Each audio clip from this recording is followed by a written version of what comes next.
Welcome to The Know. I'm Ashley Jenkins. I'm Gus Sorolla. And we're here in Kirkland, Washington at Monolith to check out Middle-earth Shadow of Mordor. And we're going to have some hands-on time. We're going to play the game. It's going to be a lot of fun. No one's going to kill anyone else except for the bad guys. Yeah, let's go kill some bad guys.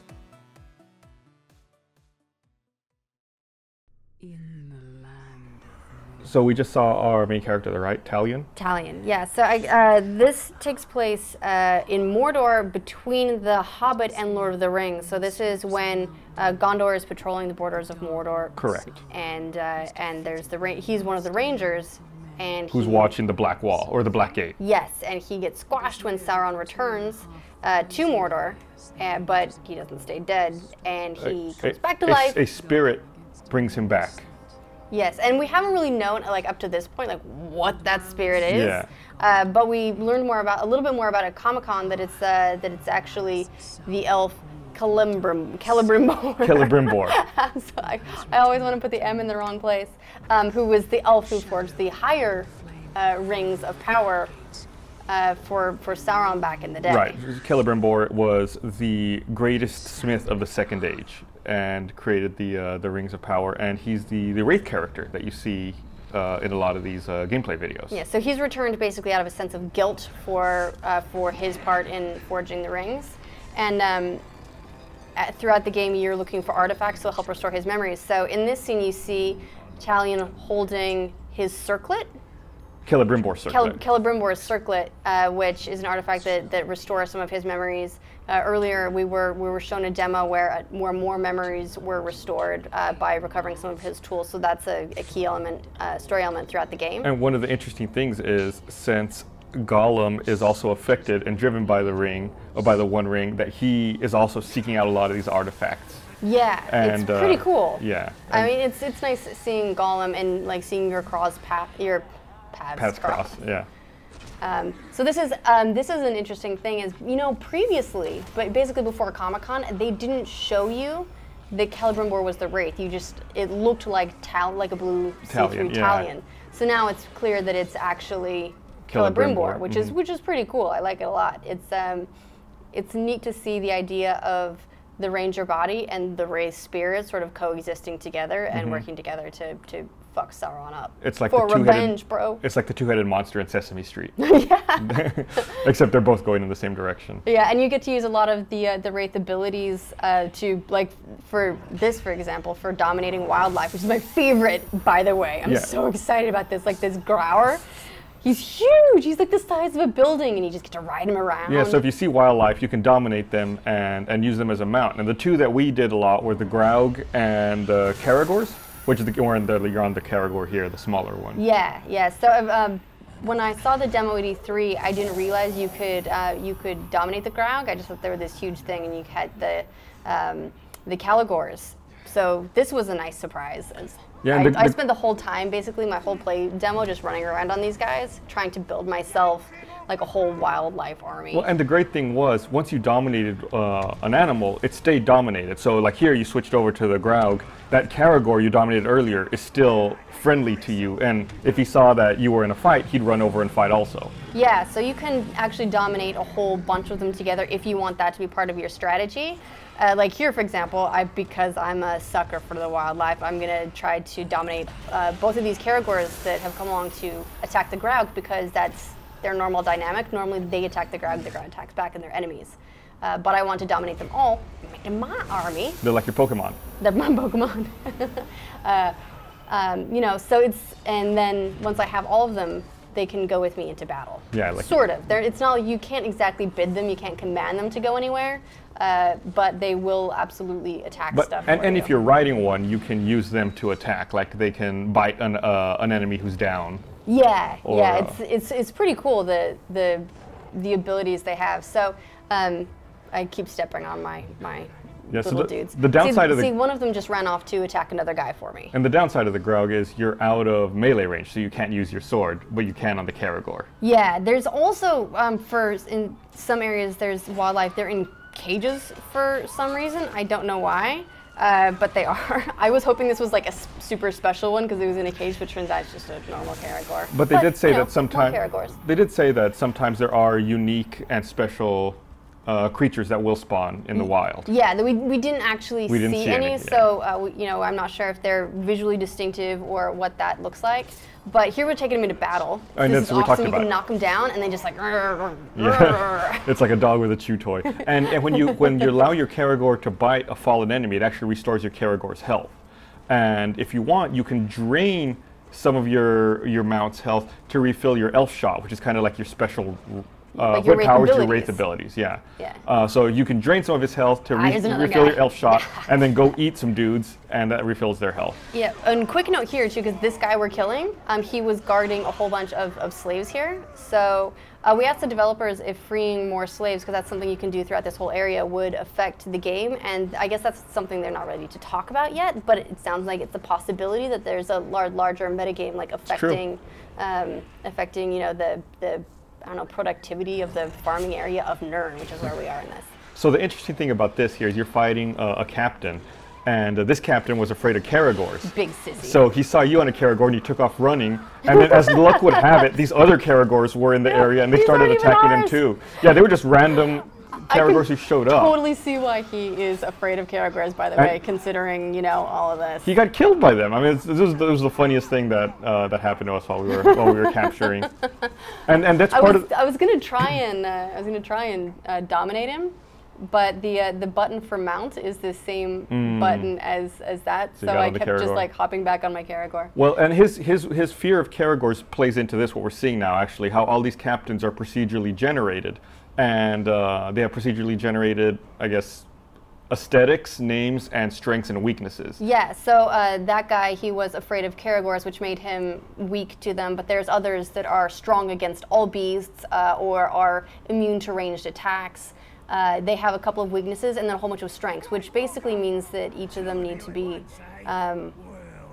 you need to fight each one of them differently. Yeah, so you want to definitely make sure you play into their weakness to try to turn the battle in your favor. Yeah, so going into like a bit more of that domination, since we didn't get to on the last guy, we'll dominate this guy instead. Well, come, Grau, god damn it. He's just overeager, he just wants to help. He's very helpful. Keep throwing this guy. Learning the buttons took me a minute. So you do dominate him. So we'll dominate here. this guy, yeah. So we'll dominate him, and we'll see.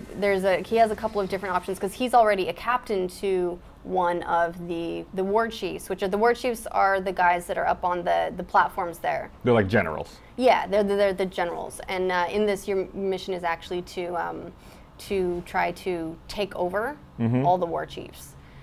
So this guy, like what we're gonna do is we're gonna have him infiltrate and become a bodyguard to one of those guys, so that later on he can betray him and help us out. You fuck him up from the inside. Yeah, yeah, we're gonna totally just make him think he's got friends, and then in order to become the war chief's bodyguard, he has to do well on a hunt. Yes, and so we're speeding ahead here really quick just to get to that hunt, to show it off a little bit. You like that? It's like a little bit of time lapse. I was thinking of putting in like one of those just like sunrises, sunsets sort of things, but decided that would do instead. Just quick fast forward. So you don't have to help with this mission, but you can if you want to improve the odds of success. Yeah, so anytime you dominate a guy and then send him off on a mission, you can participate in that mission. You can help him out and make sure he succeeds so that he can be a better tool later on. This guy's got to hunt down some Caragor, which makes me sad because as much as I keep accidentally killing them, I really like the Caragors. But in this case, we have the ability to help him out and make sure that the hunt goes successfully. So yeah, you're right over there.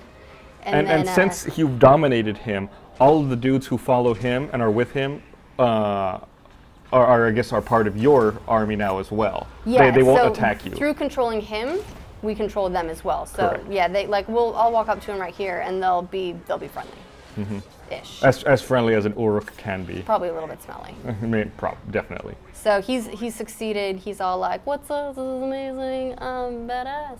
Yeah. Power increased. What up?" So he's promoted to bodyguard, which is what we wanted. Exactly. So now we can send him off to betray the war chief, which is what he's going to try to do here. Yeah. So this is another mission that I just sort of fast forwarded us to.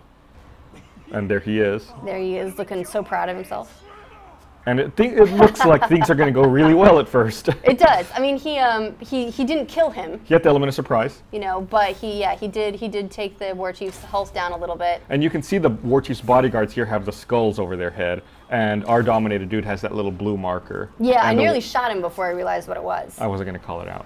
I was giving you the credit there. No.